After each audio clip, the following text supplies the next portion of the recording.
ಫೈಟ್ಗೆ twist ಸಿಗ್ತಾ ಇದೆ. ಸಿಎಂಗೂ ಸಿಗಲಿಲ್ಲ ಹೈಕಮಾಂಡ್. ಸಿಡಬ್ಲ್ಯೂಸಿ ಸಭೆಯಲ್ಲಿ ಚರ್ಚೆಗೆ ಬರಲಿಲ್ಲ ನಾಯಕತ್ವ ಗೊಂದಲ. ಪವರ್ ಫೈಟ್ಗೆ ಟ್ವಿಸ್ಟ್ ಸಿಗ್ತಾ ಇದೆ. ಸಿಎಂಗೆ ಸಿಗಲಿಲ್ಲ ಹೈಕಮಾಂಡ್. ಸಿಡಬ್ಲ್ಯೂಸಿ ಸಭೆಯಲ್ಲಿ ಚರ್ಚೆಗೆ ಬರಲಿಲ್ಲ ನಾಯಕತ್ವ ಗೊಂದಲ. ಸಿಡಬ್ಲ್ಯೂಸಿ ಸಭೆ ಬಳಿಕ ಸಿದ್ದುಗೆ ಸಿಗಲೇ ಇಲ್ಲ ರಾಹುಲ್ ಗಾಂಧಿ ಅವರು. ರಾಜ್ಯದ ವಿದ್ಯಮಾನಗಳ ಬಗ್ಗೆ ಚರ್ಚೆ ಮಾಡಬೇಕು ಅಂತ ಅಂದುಕೊಂಡಿದ್ರು, ಆದ್ರೆ ಚರ್ಚೆ ಮಾಡೋದಕ್ಕೆ ಅವಕಾಶ ಸಿಗಲಿಲ್ಲ. ರಾಹುಲ್ ಗಾಂಧಿ ಅವರನ್ನ ಭೇಟಿ ಮಾಡೋದಕ್ಕೆ ಆಗಲಿಲ್ಲ. ರಾಹುಲ್ ಗಾಂಧಿ ಅವರನ್ನ ಭೇಟಿ ಮಾಡೋದಕ್ಕಂತೆ ವಾಪಸ್ ಹೊರಟಿದ್ದಾರೆ ಸಿಎಂ ಸಿದ್ದರಾಮಯ್ಯ. ಮೊದಲು ಹೇಳ್ತಾ ಇದ್ರು, ನಾನು ಕೂಡ ಸಿಡಬ್ಲ್ಯೂಸಿ ಸಭೆಗೆ ಭಾಗಿಯಾಗೋದಿಲ್ಲ ಅಂತ ಕೂಡ ಹೇಳ್ತಾ ಇದ್ರು. ತದನಂತರ ಡೆಲ್ಲಿಗೆ ಹೋಗುವಂತ ಸಡನ್ ಪ್ಲಾನ್ ಅನ್ನು ಕೂಡ ಮಾಡ್ತಾರೆ. ಸಡನ್ ಪ್ಲಾನ್ ಮಾಡಿದ್ದು ಕೂಡ ರಾಹುಲ್ ಗಾಂಧಿ ಅವರನ್ನ ಭೇಟಿ ಮಾಡಬೇಕು ಅನ್ನುವಂತ ಉದ್ದೇಶದಿಂದನೇ ಅವರು ಹೊರಟಿದ್ದು. ಆದ್ರೆ ರಾಜ್ಯದ ವಿದ್ಯಮಾನಗಳ ಬಗ್ಗೆ ಚರ್ಚೆ ಮಾಡುವುದಕ್ಕೆ ಯಾವುದೇ ಅವಕಾಶಗಳು ಕೂಡ ಸಿಗಲಿಲ್ಲ. ರಾಹುಲ್ ಗಾಂಧಿ ಅವರನ್ನ ಭೇಟಿ ಮಾಡದೆ ಬೆಂಗಳೂರಿಗೆ ಸಿಎಂ ಸಿದ್ದು ವಾಪಸ್ ಆಗಿದ್ದಾರೆ. ಇದೊಂಥರ ರಾಹುಲ್ ಗಾಂಧಿ ಅವರು ಯಾಕೆ ರಾಜ್ಯ ರಾಜಕೀಯದ ಬಗ್ಗೆ ತಲೆ ಕೆಡಿಸ್ಕೊಳ್ತಾ ಇಲ್ಲ, ಇಲ್ಲಿವರೆಗೂ ಕೂಡ ಯಾವುದೇ ಬಹಿರಂಗವಾದಂತಹ ಹೇಳಿಕೆಯನ್ನು ಕೂಡ ಕೊಡ್ತಾ ಇಲ್ಲ. ಸಿಡಬ್ಲ್ಯೂಸಿ ಸಭೆಯಲ್ಲಿ ಚರ್ಚೆಗೆ ಬರಲಿಲ್ಲ ನಾಯಕತ್ವ ಗೊಂದಲ. ರಾಜ್ಯದ ಸಮಸ್ಯೆಗಳನ್ನ ಬಗ್ಗೆ ಚರ್ಚೆ ಮಾಡಬೇಕು ಅಂತೇಳಿ ಅಂದುಕೊಂಡಿದ್ರು. ಆದ್ರೆ ರಾಹುಲ್ ಗಾಂಧಿ ಅವರು ರಾಜ್ಯದ ಸಮಸ್ಯೆಗಳ ಬಗ್ಗೆ ತಲೆ ಕೆಡಿಸ್ಕೊಳ್ತಾ ಇಲ್ಲ. ಎಲ್ಲವನ್ನೂ ಕೂಡ ಖರ್ಗೆ ಅವರ ತಲೆಗೆ ಕಟ್ಟಿದ್ದಾರಾ, ಸೋನಿಯಾ ಗಾಂಧಿ ಅವರ ತಲೆಗೆ ಕಟ್ಟಿದ್ದಾರಾ? ಇಲ್ಲಿವರೆಗೂ ಕೂಡ ಬಹಿರಂಗವಾಗಿ ಮಾತನಾಡಬೇಕು ಅಂತ ಹೇಳಿ ಕೂಡ ಎಷ್ಟೋ ಬಾರಿ ಸಿದ್ದರಾಮಯ್ಯನಾಗಿರ್ಬೋದು, ಡಿಕೆಶಿ ಆಗಿರ್ಬೋದು ಡೆಲ್ಲಿ ಹೋದ್ರೂ ಕೂಡ ಮಾತನಾಡೋದಕ್ಕೆ ಅವಕಾಶ ಸಿಗಲಿಲ್ಲ. ರಾಹುಲ್ ಗಾಂಧಿ ಅವರು ವಿದೇಶ ಪ್ರವಾಸದಲ್ಲಿರ್ತಾರೆ ಅಥವಾ ಬೇರೆ ಬೇರೆ ಕಾರ್ಯಕ್ರಮಗಳಿಗೆ ಹೋಗ್ತಾರೆ, ಬೇರೆ ರಾಜಕೀಯದ ಬಗ್ಗೆ ಮಾತನಾಡ್ತಾರೆ, ಬೇರೆ ರಾಜ್ಯದ ರಾಜಕೀಯದ ಬಗ್ಗೆ ತಲೆ ಕೆಡಿಸ್ಕೊಳ್ತಾರೆ. ಆದರೆ ಕರ್ನಾಟಕ ರಾಜಕೀಯದಲ್ಲಿ ಇಷ್ಟೆಲ್ಲ ತಲೆ ಕೆಳಗೆ ಆಗಿದ್ರೂ ಕೂಡ ಯಾವುದೇ ಒಂದು ಗಮನವನ್ನು ಕೂಡ ಹರಿಸ್ತಾ ಇಲ್ಲ. ಹಾಗಾದ್ರೆ ನಿರ್ಲಕ್ಷ್ಯವನ್ನು ತೋರ್ತಾ ಇದ್ದಾರಾ? ಸಿಡಬ್ಲ್ಯೂಸಿ ಸಭೆ ಬಳಿಕ ಸಿದ್ದುಗೆ ಸಿಗ್ಲೇ ಇಲ್ಲ ರಾಹುಲ್ ಗಾಂಧಿ ಅವರು. ಈಗ ಬೆಂಗಳೂರಿಗೆ ವಾಪಸ್ ಆಗ್ತಾ ಇದ್ದಾರೆ. ರಾಜ್ಯದ ವಿದ್ಯಮಾನಗಳ ಬಗ್ಗೆ ಚರ್ಚೆ ಮಾಡಬೇಕು ಅಂತೇಳಿ ಅಂದುಕೊಂಡು ಹೋಗಿದ್ರು, ಆದ್ರೆ ಚರ್ಚೆ ಮಾಡೋದಕ್ಕೆ ಯಾವುದೇ ಅವಕಾಶ ಸಿಗಲಿಲ್ಲ.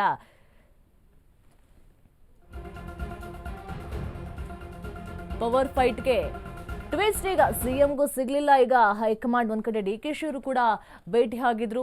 2 ನಿಮಿಷಗಳ ಕಾಲ ಮಾತ್ರ ಅವರಿಗೆ ಅವಕಾಶ ಕೂಡ ಸಿಕ್ಕಿತ್ತು. ಆದ್ರೆ 2 ನಿಮಿಷಗಳ ಕಾಲದಲ್ಲಿ ಏನೆಲ್ಲ ಮಾತನಾಡಕ್ಕಾಗುತ್ತೆ ಹೇಳಿ? ಈಗ ರಾಜ್ಯ ರಾಜಕೀಯದಲ್ಲಿ ಸಾಕಷ್ಟು ಸಮಸ್ಯೆಗಳಿದೆ. ಆ ಸಮಸ್ಯೆಗಳಿಗೆ ಎಲ್ಲವನ್ನು ಕೂಡ ಪರಿಹಾರ ಹೈಕಮಾಂಡ್ ಕೊಡುತ್ತೆ, ಅಲ್ಲಿ ವರಿಷ್ಠರು ನಿರ್ಧಾರವನ್ನ ಮಾಡ್ತಾರೆ ಅಂತ ಹೇಳಿ ಒಂದು ಕಡೆ ಸಿಎಂ ಕೂಡ ಹೇಳ್ತಾನೆ ಇದ್ದಾರೆ, ಡಿಸಿಎಂ ಕೂಡ ಹೇಳ್ತಾನೆ ಇದ್ದಾರೆ. ಆದ್ರೆ ಹೈಕಮಾಂಡ್ ಮಾತ್ರ ತಲೆ ಕೆಡಿಸ್ಕೊಳ್ಳುವಂತೆ ಕಾಣ್ತಾ ಇಲ್ಲ. ಎಲ್ಲವನ್ನು ಕೂಡ ಒಬ್ರು ತಲೆಗೆ ಕಟ್ಟಿದ್ದಾರೆ. ಖರ್ಗೆ ಅವರು ಮಾತ್ರ ನಿಭಾಯಿಸ್ತಾ ಇದ್ದಾರೆ. ಯಾಕಂತ ಹೇಳಿದ್ರೆ ಖರ್ಗೆ ಅವರು ಒಂದು ಹೇಳಿಕೆಯನ್ನ ಕೊಡ್ತಾರೆ, ಎಲ್ಲರೂ ಕೂಡ ಹೇಳ್ತಾ ಇರೋದು ಹೈಕಮಾಂಡ್ ತೀರ್ಮಾನವನ್ನ ತೆಗೆದುಕೊಳ್ಳುತ್ತೆ ಅಂತ ಹೇಳಿ ಹೇಳ್ತಾ ಇದ್ರೆ, ಆದ್ರೆ ರಾಜ್ಯದಲ್ಲಿ ಗೊಂದಲಗಳನ್ನ ಸೃಷ್ಟಿ ಮಾಡ್ಕೊಳ್ತಾ ಇರೋದು ರಾಜ್ಯದ ನಾಯಕರೇ ಆಗಿರ್ತಾರೆ.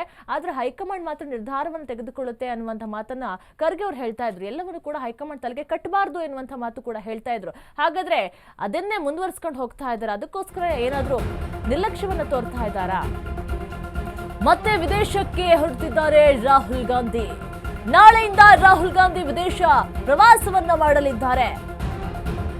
ಮತ್ತೆ ವಿದೇಶಕ್ಕೆ ಹೊರಡ್ತಾ ಇದ್ದಾರೆ ರಾಹುಲ್ ಗಾಂಧಿ ಅವರು. ಆದ್ರೆ ಸಿಎಂನ ಮಾತ್ರ ಭೇಟಿ ಮಾಡಿ ಮಾತಾಡೋದಕ್ಕೆ ಆಗ್ತಾ ಇಲ್ಲ. ವಿದೇಶ ಪ್ರವಾಸಕ್ಕೆ ಹೊರಟಿದ್ದಾರೆ. ಜನವರಿ 8ಕ್ಕೆ ಫಾರಿನ್ನಿಂದ ರಿಟರ್ನ್ ಆಗ್ತಾರೆ ರಾಘ. ಹೀಗಾಗಿ ಜನವರಿ 9ರ ಬಳಿಕವಷ್ಟೇ ನಾಯಕತ್ವ ಬದಲಾವಣೆ ಚರ್ಚೆ ಆಗುತ್ತಾ, ಅದು ಕೂಡ ಪ್ರಶ್ನೆಯಾಗಿ ಉಳಿದಿದೆ. ಯಾಕಂತ ಹೇಳಿದ್ರೆ ಫ್ರೀಡಮ್ ಅನ್ನು ಕೂಡ ಸಿಗ್ತಾ ಇಲ್ಲ. ವಿದೇಶ ಪ್ರವಾಸವನ್ನ ಮಾಡ್ತಾರೆ, ಆದ್ರೆ ರಾಜ್ಯ ರಾಜಕೀಯದಲ್ಲಿ ಇಷ್ಟೆಲ್ಲ ಸಮಸ್ಯೆಗಳಾಗ್ತಾ ಇದ್ರು ಕೂಡ ಒಂದು ಅರ್ಧ ಗಂಟೆ, ಅಟ್ಲೀಸ್ಟ್ ಒಂದು ಅರ್ಧ ಗಂಟೆನಾದ್ರೂ ಮಾತನಾಡಬಹುದು. ಇಲ್ಲಿಂದ ಡೆಲ್ಲಿಗೆ ಹೋಗಿರ್ತಾರೆ ವರಿಷ್ಠರನ್ನ ಭೇಟಿ ಮಾಡಬೇಕು ಅಂತ ಹೇಳಿ, ಆದ್ರೆ ಅಲ್ಲಿ ಯಾರನ್ನು ಕೂಡ ಭೇಟಿ ಆಗೋದಕ್ಕೆ ಆಗ್ತಾ ಇಲ್ಲ. ಹಾಗಾದ್ರೆ ನಿರ್ಲಕ್ಷ್ಯವನ್ನ ಮಾಡ್ತಾ ಇರೋದು ಎದ್ದು ಕಾಣಿಸ್ತಾ ಇದೆಯಾ? ಇಲ್ಲಿವರೆಗೂ ಕೂಡ ಒಂದು ಬಹಿರಂಗವಾದಂತ ಹೇಳಿಕೆಯನ್ನಾದ್ರೂ ಕೊಡ್ಬೋದಿತ್ತು ರಾಹುಲ್ ಗಾಂಧಿ ಅವರು. ಇಲ್ಲಿವರೆಗೂ ಯಾವ ಹೇಳಿಕೆಯನ್ನು ಕೂಡ ಕೊಡ್ತಾ ಇಲ್ಲ.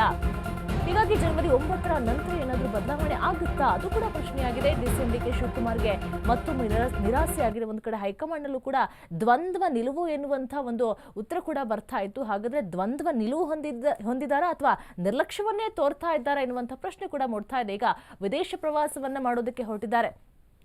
ನಾಳೆಯಿಂದ ರಾಹುಲ್ ಗಾಂಧಿ ವಿದೇಶ ಪ್ರವಾಸವನ್ನ ಮಾಡ್ತಾ ಇದ್ದಾರೆ. ವಿದೇಶದಲ್ಲೇ ರಾಹುಲ್ ಗಾಂಧಿ ಅವರು ನ್ಯೂ ಇಯರ್ ಸೆಲೆಬ್ರೇಷನ್ ಅನ್ನು ಕೂಡ ಮಾಡ್ತಾರೆ ಎನ್ನುವಂತ ಸುದ್ದಿ ಕೂಡ ಇದೆ. ಹಾಗಾದ್ರೆ ನ್ಯೂ ಇಯರ್ ಸೆಲೆಬ್ರೇಷನ್ ಮೂಡ್ ನಲ್ಲಿ ಇರೋದು ತಪ್ಪು ಅಂತ ಹೇಳೋದಿಲ್ಲ. ಬಟ್ ರಾಜ್ಯದಲ್ಲಿ ಇಷ್ಟೆಲ್ಲ ಸಮಸ್ಯೆಗಳಾಗ್ತಾ ಇದ್ರು ಕೂಡ ರಾಜ್ಯದ ನಾಯಕರು ಪೂರ್ತಿಯಾಗಿ ಡಿಪೆಂಡ್ ಆಗಿದ್ದಾರೆ ಅನ್ನುವಂತ ಮಾತನ್ನು ಕೂಡ ಹೇಳ್ತಾ ಇದ್ರೆ, ಎಲ್ಲವನ್ನು ಕೂಡ ಹೈಕಮಾಂಡ್ ನೋಡ್ಕೊಳ್ಳುತ್ತೆ, ಹೈಕಮಾಂಡ್ ಏನು ತೀರ್ಮಾನವನ್ನ ತೆಗೆದುಕೊಳ್ಳುತ್ತೆ ಅದಕ್ಕೆ ನಾವು ಭದ್ರಾಗಿರ್ತೀವಿ ಅನ್ನುವಂತ ಮಾತನ್ನ ಇಬ್ರು ನಾಯಕರು ಕೂಡ ಹೇಳ್ತಾ ಇದ್ರೆ, ಅವರ ಜೊತೆಗಿರೋರು ಕೂಡ ಹೇಳ್ತಾ ಇದ್ದಾರೆ. ಆದ್ರೆ ಹೈಕಮಾಂಡ್ ಮಾತ್ರ ಯಾವುದ್ರ ಬಗ್ಗೆ ಕೂಡ ತಲೆ ಕೆಡಿಸ್ಕೊಳ್ಳಿ ಮಾಡ್ಕೊಳ್ತಾ ಇಲ್ಲ, ಕೇವಲ ಒಬ್ಬರು ತಲೆಗೆ ಮಾತ್ರ ಕಟ್ಟಿದ್ಯಾ, ಏನಾದರೂ ಆಗಲಿ ಬಿಡ್ಲಿ ಅಂತ ಹೇಳಿ ಏನಾದರೂ ಯೋಚನೆ ಮಾಡ್ತಾ ಇದೆಯಾ, ನಿರ್ಲಕ್ಷ್ಯವನ್ನ ತೋರ್ತಾ ಇದೆಯಾ? ಹಾಗಾದ್ರೆ ವಿದೇಶ ಪ್ರವಾಸಕ್ಕೆ ಮುಂಚೆ ಸಿಎಂ ಜೊತೆ ಮಾತನಾಡಬಹುದಿತ್ತು.